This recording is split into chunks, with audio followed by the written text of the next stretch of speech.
MUI Pusat lagi beda pendapat nih sama MUI Banten soal kawasan Pantai Indah Kapuk II atau PIK 2. Pangkal persoalannya rencana proyek strategis nasional atau PSN yang akan dibangun di sana. Proyek ini dibangun pemerintah dengan tujuan buat ningkatin pertumbuhan dan pemerataan pembangunan. Tapi wacana ini ditolak dan diminta dihentikan MUI Pusat. Sekretaris Jenderal MUI Pusat Amir Syah Tambunan tuh bilang lebih banyak mafsadatnya kerugian daripada maslahatnya keuntungannya. Selain itu, PSN ini kabarnya masih bermasalah dalam berbagai aspek, misalnya soal legalitas proyek ini yang meragukan. Menurut MUI Pusat, banyak izin yang belum rampung yang bikin status hukumnya jadi abu-abu. Masalah berlanjut pada isu kompensasi yang dirasa nggak adil. Kabarnya warga Banten dipaksa menjual tanahnya dengan harga rendah sekitar Rp50.000 per meternya. Mereka juga menyoroti soal dampak lingkungan yang akan terjadi. Proyek ini melibatkan perubahan besar-besaran di lahan dan ekosistem sekitar. Ini jelas ngundang resiko buat lingkungan hidup. Keresahan publik juga jadi alasan karena masyarakat merasa nggak dikasih sosialisasi yang cukup soal PSN ini. Ketua Tim MUI Pusat soal PIK 2 ini, Mas Duki Bitlowi, bilang MUI bakal terus cross-check ke berbagai pihak. Mereka juga bakal bikin tim appraisal untuk bantu warga dapat kompensasi yang adil. Di lain sisi, MUI Banten punya pendapat yang berbeda. Mereka bahkan harus ngelurusin kesalahpahaman publik soal PSN dan PIK 2. Ketua MUI Banten Bidang Infokom dan Kebudayaan Islam Alwiyan Kosit Syamun tegas bilang PSN itu beda sama PIK 2. PIK 2 nggak pernah di PSN-kan, katanya di acara tasyakuran dan silaturahim MUI Banten. Yang bikin tambah menarik, Alwiyan ngejelasin kalau tanah di PIK 2 sama sekali belum digarap. Masih kosong, ujarnya. Jadi menurut Alwi terlalu cepat buat nyimpulin proyek ini bakal membawa mudarat. MUI Banten justru ngedukung proyek ini karena potensinya nyerap 30.000 sampai 50.000 tenaga kerja. Harus ada empati ke orang-orang yang nasibnya kurang beruntung, ucap Alwiyan. Untuk memecahkan masalah ini dan dapetin solusi, MUI Banten ngajak semua pihak buat tabayun atau klarifikasi bareng. Mereka yakin dialog bisa jadi solusi terbaik. Kalau masyarakat terzalimi, kita bela. Kalau pemerintah yang dizalimi, kita juga harus bela, ucap Alwiyan. Jadi ada dua pendapat yang berseberangan nih. Upaya Jokowi yang ada proyek yang belum selesai dengan Tiongkok dalam kaitan dengan proyek obor, karena jalurnya kalau dilihat di peta itu memang kelihatan gitu Pak ya, dari IKN ke sini ternyata ke Cina gitu. Nah, apa sih bahayanya proyek obor buat kedaulatan Indonesia, Pak? Dalam satu strategi perang Pak, penguasaan satu negara. Sebenarnya Pak, kasus semacam ini saya sudah sampaikan beberapa kali waktu saya rekaman podcast di Jakarta gitu ya.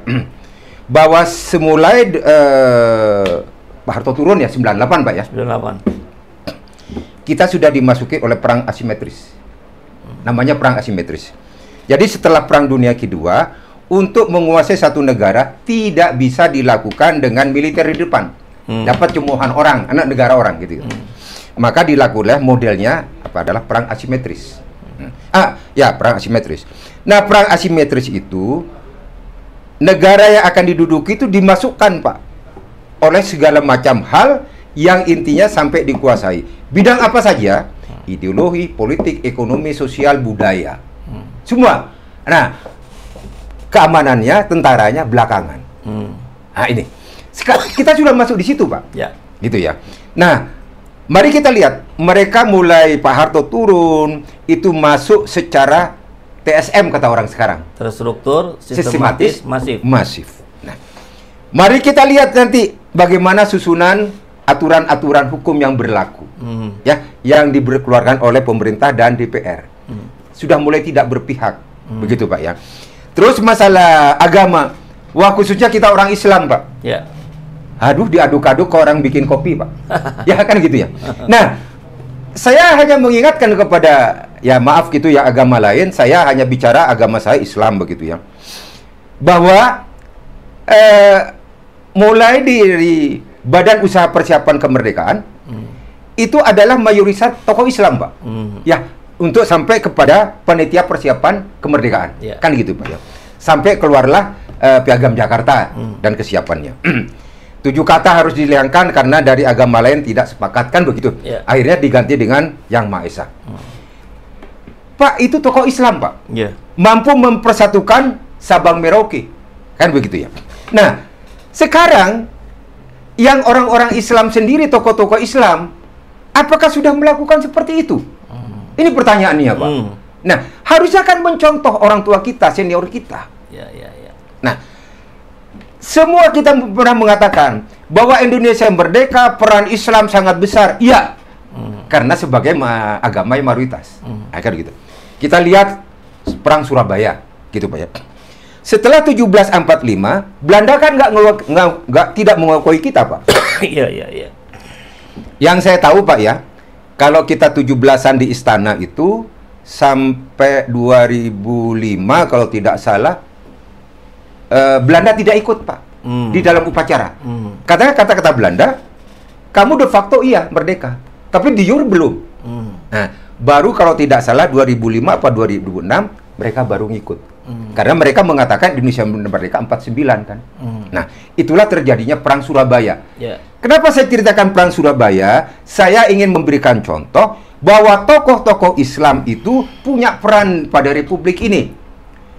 Bung Tomo menghadap Ki Hasyim Asy'ari, kan gitu Pak ya. Bagaimana Kiai nanti tentara nikah datang lagi, nah, kan gitu ya.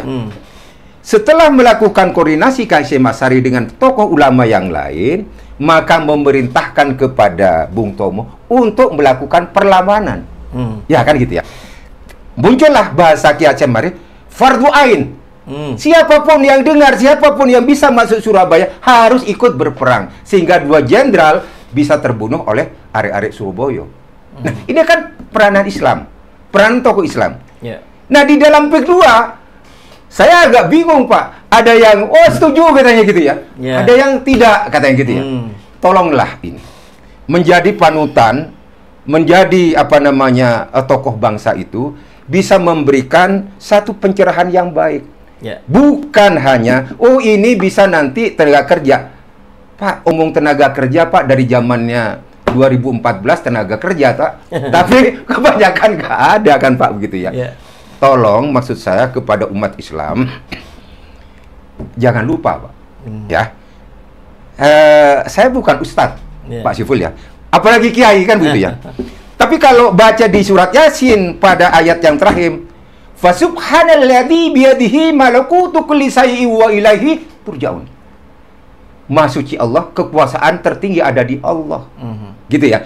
Dan kita semua ini di bumi ini kontrak, Pak, pada saatnya kembali kepada Allah. Jadi para ulama jangan fatwa, ngomong gitu ya. Tapi omongnya tidak benar. Gitu ya. Harusnya ngomong yang benar, gitu ya. Jadi jadilah satu panutan untuk menghadapi ini bagaimana. Duduklah bareng. Nah, jangan satu kelompok begini, satu kelompok begini, kan gitu ya. Ini kan perintah Allah, Pak, hablum minan nas, Pak. Gimana mau bicara hablum minallah, hablum minan nas ya belum beres loh, Pak. Bagaimana? Dari sini loh hablum minan nas ya. Ya, kita tahu lah bahwa itu MUI pusat itu sudah memberikan statement menolak PIK 2 sebagai PSN. Ternyata MUI Banten mendukung PIK 2 sebagai PSN. Jadi janganlah membingungkan umat gitu ya. Mudah-mudahan segera ada koordinasi antara MUI Banten dan MUI pusat ya. Nah, di sini Pak, pemerintah harus hadir. Nah, pemerintah harus hadir menengahi ini kondisi bangsa. Ini yang benar gitu. Nah, silakan. Baik, kalau begitu kata-kata terakhir, Pak, kata-kata penutup yang Bapak mau sampaikan, bebas, mau ke Pak Jokowi, mau ke Pak Prabowo, atau ke kawan-kawan kita semua. Silakan. Sebelum menyampaikan kepada para tokoh tadi 2 orang, saya ingin menyampaikan kepada seluruh anak bangsa, carut marut mulai UUD 2002 ini harus diganti, Pak. Dikembalikan kepada UUD 45 yang asli. Hal-hal yang perlu disempurnakan, mari kita selesaikan lewat adendum. Apa yang disempurnakan, kan gitu ya. Nah, ini harus dilakukan segera, karena ini merupakan pokok daripada perundang-undangan nantinya. Kata Presiden Prabowo, tujuan nasionalnya apa? Oh, nanti Indonesia emas. Nggak akan ada emas, Pak. Selama undang-undangnya undang-undang penjajahan. Nah, oleh karenanya saya harap kepada Presiden Prabowo untuk segera memberikan sen begitu untuk kembali ke UUD 45 dan benahi hukum ini secara jelas. Kepada Pak Jokowi, ya karena Bapak udah selesai 10 tahun, ya istirahat dulu Bapak Ya, gitu ya. okay. Nanti kalau 2009 Bapak mau maju, mau bagaimana, itu hak warga negara gitu ya. Jadi selama kepemimpinan Pak Bowo, jangan dicawe-cawe gitu Pak. Kasihan, rakyat bingung Pak. Yeah. Ini presidennya yang mana? Karena dua matahari jadinya Pak gitu ya. Kepada Pak Bowo selaku presiden, selaku prajurit, Bapak kan udah sampaikan di belakang saya rakyat. Ya. Bapak, rakyat memang di belakang Bapak. Bapak adalah leader, Bapak ada di depan. Nggak usah takut Bapak. Itu risiko pemimpin. Mari kita selamatkan negeri ini, selamatkan bangsa ini, selamatkan kedaulatan Republik ini. Tidak ada cara lain. Kecuali sekarang Pak Prabowo.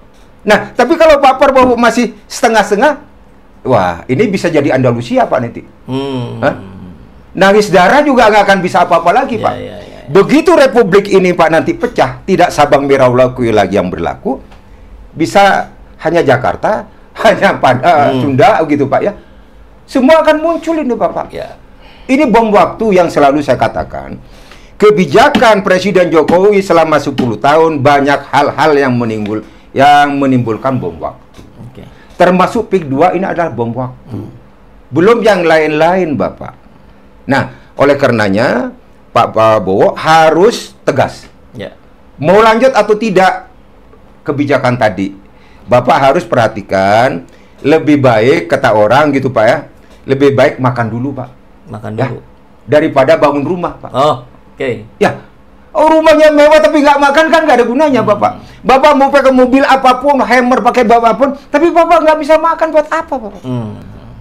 Rakyat hanya minta cukup sandang, pangan, dan papan.